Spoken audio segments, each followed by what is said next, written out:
नमस्कार दोस्तों, स्वागत है आपका डेली न्यूज एनालिसिस में।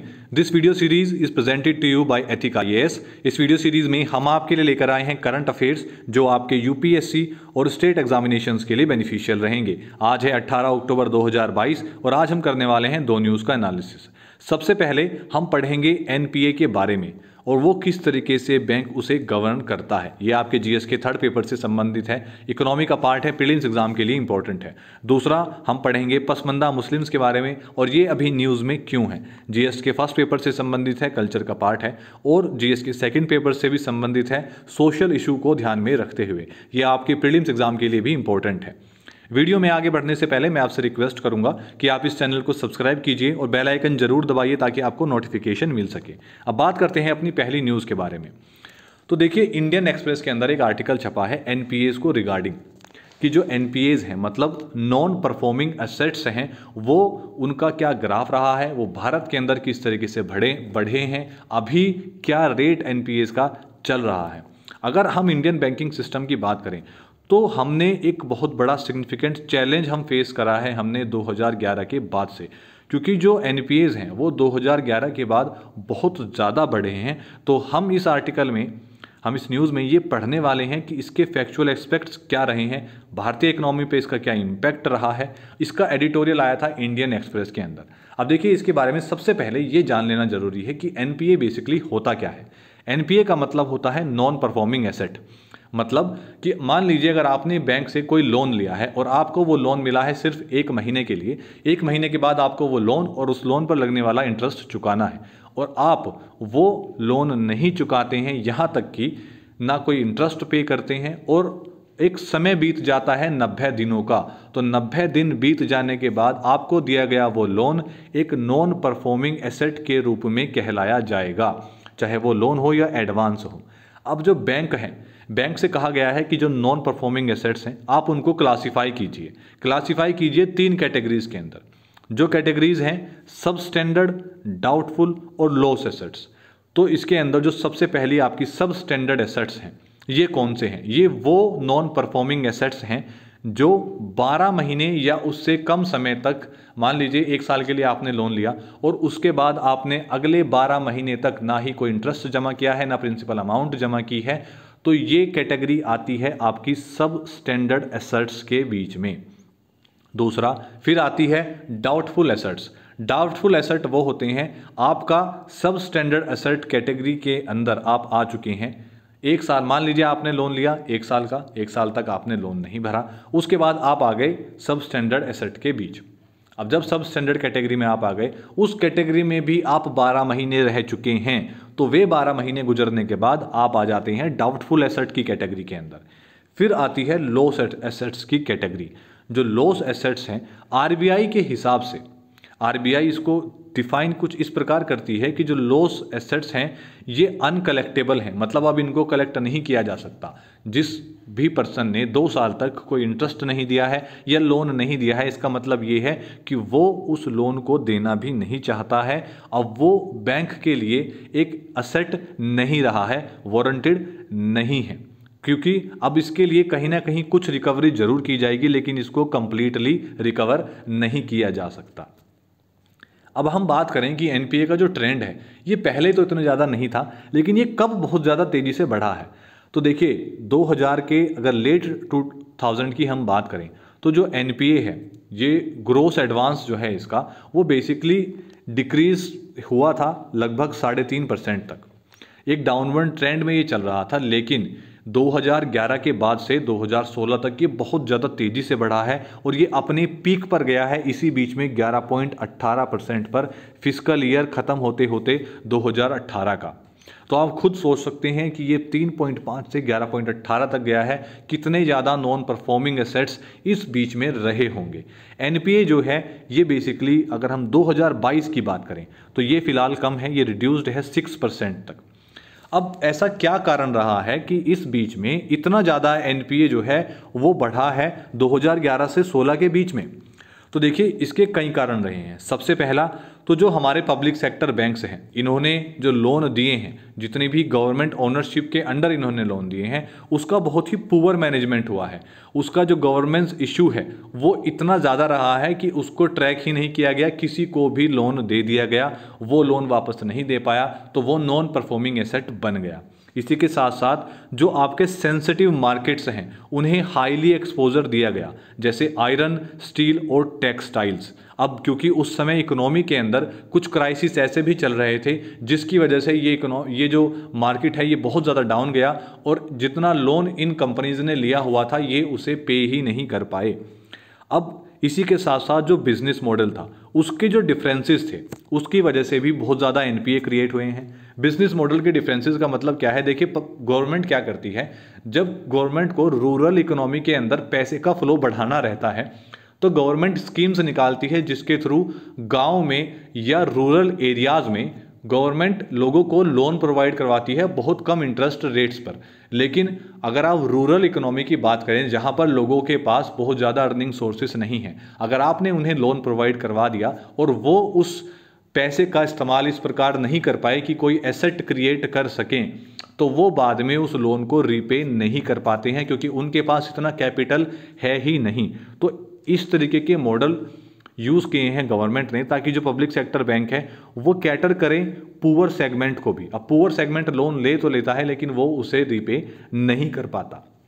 इसी के साथ साथ इसी बीच इस समय में जो कमोडिटी प्राइसेस हैं इंटरनेशनल लेवल पर वो काफ़ी ज़्यादा घट गए, जिसकी वजह से जो हमारी इंटरनेशनल कमोडिटी प्राइसेस, हमारी जो इंडस्ट्रीज़ हैं, इंडियन फर्म्स हैं, उनका रेवेन्यू बहुत ज़्यादा घट गया और इन्होंने जो कैपिटल जो लोन लिए हुए थे, एडवांसेस लिए हुए थे, ये फेल कर गई उसको रिकवर करने में और वापस बैंक्स को वो अमाउंट प्रोवाइड करवाने में। अब देखिए एक लार्ज प्रोपोर्शन एनपीए बना है सिर्फ एक्सोजरस शॉक से। अब ये शोक कौन से होते हैं? ये देखिए ये एक फाइनेंशियल क्राइसिस की स्थिति होती है जिसके अंदर कुछ भी अनएक्सपेक्टेड रहता है और अनप्रेडिक्टेबल इवेंट्स की वजह से जो आउटसाइड इंडस्ट्री है या फिर कंट्री के अंदर जो इंडस्ट्री चल रही है उसके अंदर कुछ भी ड्रामेटिक इफेक्ट्स आते हैं कि उनकी जो परफॉर्मेंस है, जो मार्केट के अंदर उस इंडस्ट्री में या उस कंट्री के अंदर इकोनॉमी काम कर रही है, वो इतने ड्रास्टिक फेसेस के साथ जाती है, इतनी ज़्यादा अनप्रेडिक्टेबल सिचुएशंस इकोनॉमी के अंदर होती है कि कई सारी फर्म्स लॉस में चली जाती हैं, कई सारी काफ़ी ज़्यादा मुनाफे में चली जाती हैं। तो ऐसे में ये स्थिति बहुत ज़्यादा बनी है 2011 से 16 के बीच में, जिसकी वजह से एक बहुत बड़ा प्रोपोर्शन एनपीए का सिर्फ इसी सेक्टर से आया है। अब बात करते हैं दूसरी न्यूज़ के बारे में। तो देखिए पसमानदा मुस्लिम्स की कुछ डिमांड उठी है। अब पसमानदा मुस्लिम्स की डिमांड होती है तो सबसे पहले ये जान लेना ज़रूरी है कि ये पसमानदा मुस्लिम्स होते कौन हैं। पसमानदास जो हैं ये एक मेजॉरिटी है भारत के अंदर इंडियन मुस्लिम्स की। भारतीय मुस्लिम्स के अंदर जो पसमानदा मुस्लिम्स हैं ये एक ओवरवेलमिंग मेजॉरिटी है। कहा जाता है कि ये लगभग 80 से 90% जो मुसलमान हैं वो पसमानदा मुसलमान हैं, लेकिन इनका कहना है कि ये बहुत ज़्यादा अंडर रिप्रेजेंटेड हैं जॉब्स में, लेजिस्लेचर में। जो कम्युनिटी ऑर्गेनाइजेशंस चल रही हैं उनके अंदर इनका रिप्रेजेंटेशन ही नहीं है। और पसमानदास का मानना ये है कि इन्हें जानबूझकर इग्नोर किया जा रहा है अशराफ एलाइट के द्वारा, जो कि मेन फोकस में रहते हैं मुस्लिमनेस के लिए, कि ये लोग ही सिर्फ मुस्लिम्स की जो प्रोसीजर है उसको ज़्यादा फॉलो करते हैं या ये ही मेन मुस्लिम्स हैं, और अशरफ एलाइट जो हैं इनको जानबूझकर इग्नोर कर रहे हैं। क्योंकि अशरफ एलाइट एक ऐसी कम्युनिटी है मुस्लिम्स के अंदर जो सबसे ज़्यादा रिच है या जो जिन्हें सबसे ज़्यादा मेन फ्रेम में जो लोग रहते हैं। अब पसमानदा मुस्लिम्स होते कौन हैं? देखिए पसमानदा एक पर्शियन वर्ड है जिसका मतलब है वो जिसे पीछे छोड़ दिया गया है। ये जो शब्द है ये बेसिकली डिस्क्राइब करता है उन क्लासेस के बारे में जो डिप्रेस्ड हैं मुस्लिम्स के अंदर, जिन्हें डेलिबरेटली मतलब जानबूझकर कॉन्शियसली अलग कर दिया गया है पावर से और प्रिविलेज से। पावर और प्रिविलेज की कोई भी उनके पास तक पहुंच पाए, इसलिए इन क्लासेस को, इन लोगों को अलग कर दिया गया है और ये पावर और ये प्रिविलेज कुछ चंद लोगों के बीच में ही रखी गई है। इसके अंदर जो बैकवर्ड मुस्लिम्स हैं, दलित मुस्लिम्स हैं और ट्राइबल मुस्लिम्स हैं वो सभी आते हैं और वो सभी एक अम्ब्रेला की तरह पसमानदा शब्द का इस्तेमाल करते हैं ताकि जो कास्ट बेस्ड डिस्क्रिमिनेशन है इनकी कम्युनिटी के अंदर, मुस्लिम कम्युनिटी के अंदर कास्ट बेस्ड डिस्क्रिमिनेशन से ये लोग बच सके। ये जो टर्म है पसमानदा मुस्लिम्स, ये पहली बार सामने आई थी 1998 में, और इसको सामने लेकर आए थे अली अनवर अंसारी जी। अब इन्होंने ही एक पसमानदा मुस्लिम महाज की फाउंडेशन की थी। जो पसमानदास हैं इनके अंदर दलित इंक्लूडेड रहते हैं, लेकिन सभी पसमानदास दलित नहीं हैं। अगर आप कॉन्स्टिट्यूशनली बात करें तो ये सभी लोग एक कैटेगरी के अंदर आते हैं जो आती है आपकी ओबीसी कैटेगरी। अगर हम आगे की बात करें तो जो जितने भी दलित मुस्लिम्स हैं इनका कहना है कि इन्हें अलग से रिकॉग्निशन मिलनी चाहिए, सिर्फ ओबीसी के कैटेगरी में ही नहीं। अब देखिए, आपने भी सोचा होगा कि इस्लाम के अंदर तो सिर्फ एक ही रिलीजन को माना जाता है, उसके अंदर तो कोई कास्ट फॉलो की ही नहीं जाती, तो ये पसमानदा मुस्लिम्स, दलित मुस्लिम्स और ट्राइबल मुस्लिम्स ये कहाँ से आ गए, इनके अंदर ये कैटेगरी कैसे बन गई। देखिए, थियोरेटिकली अगर हम बात करें तो जी हाँ, इस्लाम के अंदर कोई भी कास्ट सिस्टम नहीं है, लेकिन हमारे सब कॉन्टिनेंट के अंदर कास्ट इतनी ज़्यादा हावी है कि यहाँ पर एक बिल्डिंग ब्लॉक्स बन गए हैं सोसाइटी के अंदर, एसेंशियल बिल्डिंग ब्लॉक्स जो कास्ट बेस्ड हैं।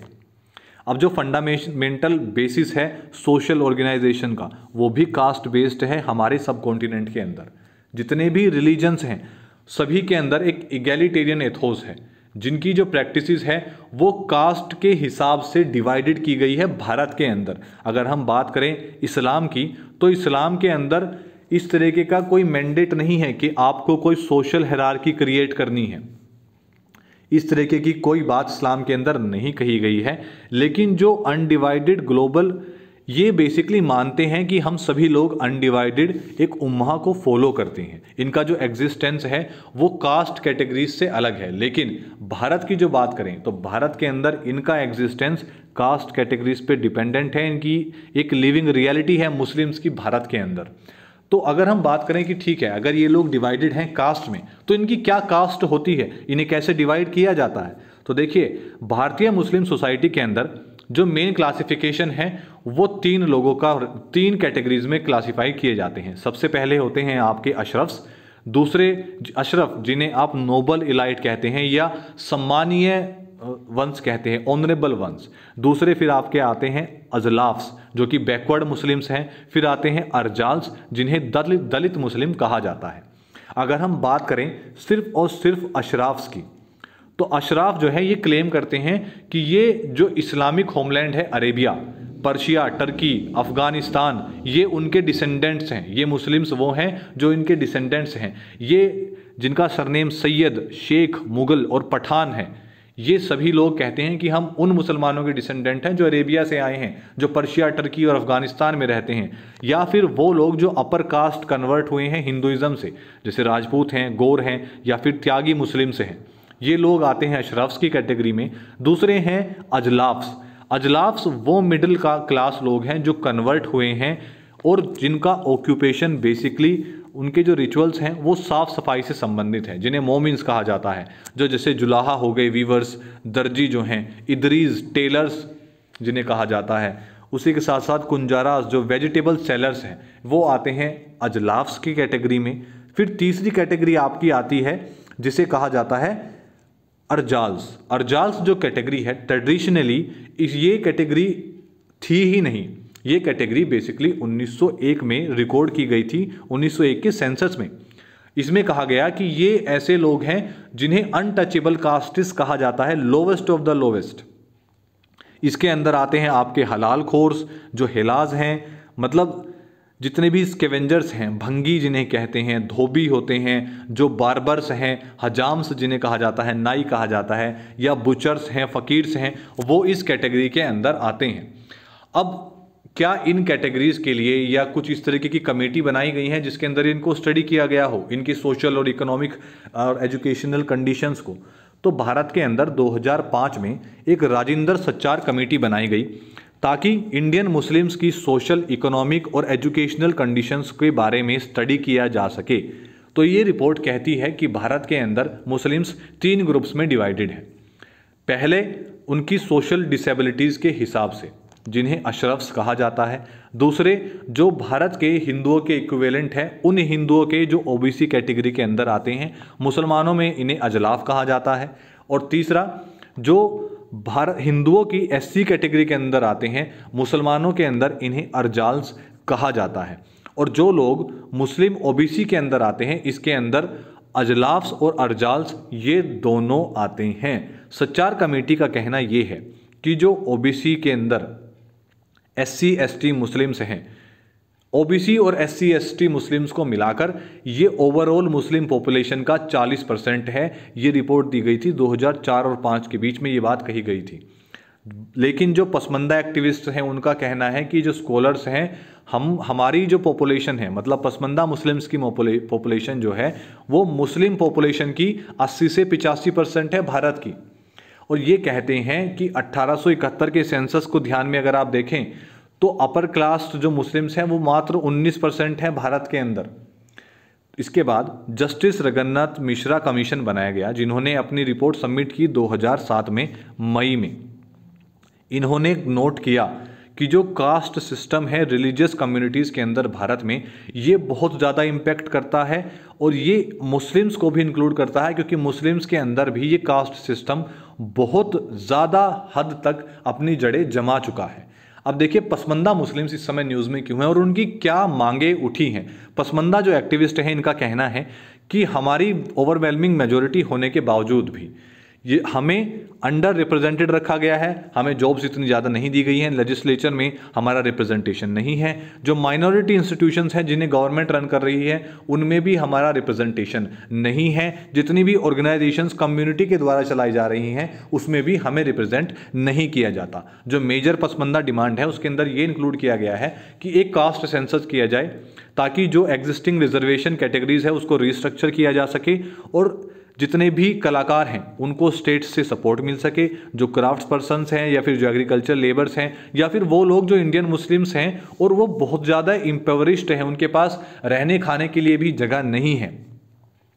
इसी के साथ साथ 2014 के इलेक्शन के बाद से जो पसमंदा आउटफिट है, इनकी ये डिमांड है कि जो दलित मुस्लिम्स हैं इन्हें एससी कैटेगरी के अंदर इंक्लूड किया जाए और जो ओबीसी कोटा के अंदर मुस्लिम्स आते हैं इसको दोबारा रीडिज़ाइन किया जाए और एक्सट्रीम बैकवर्ड कास्ट बनाई जाए, एक कैटेगरी बनाई जाए जिसके अंदर सेंट्रल और स्टेट लेवल पर रहने वाले मोस्ट बैकवर्ड हिंदूज़ और मुस्लिम्स को इंक्लूड किया जाए।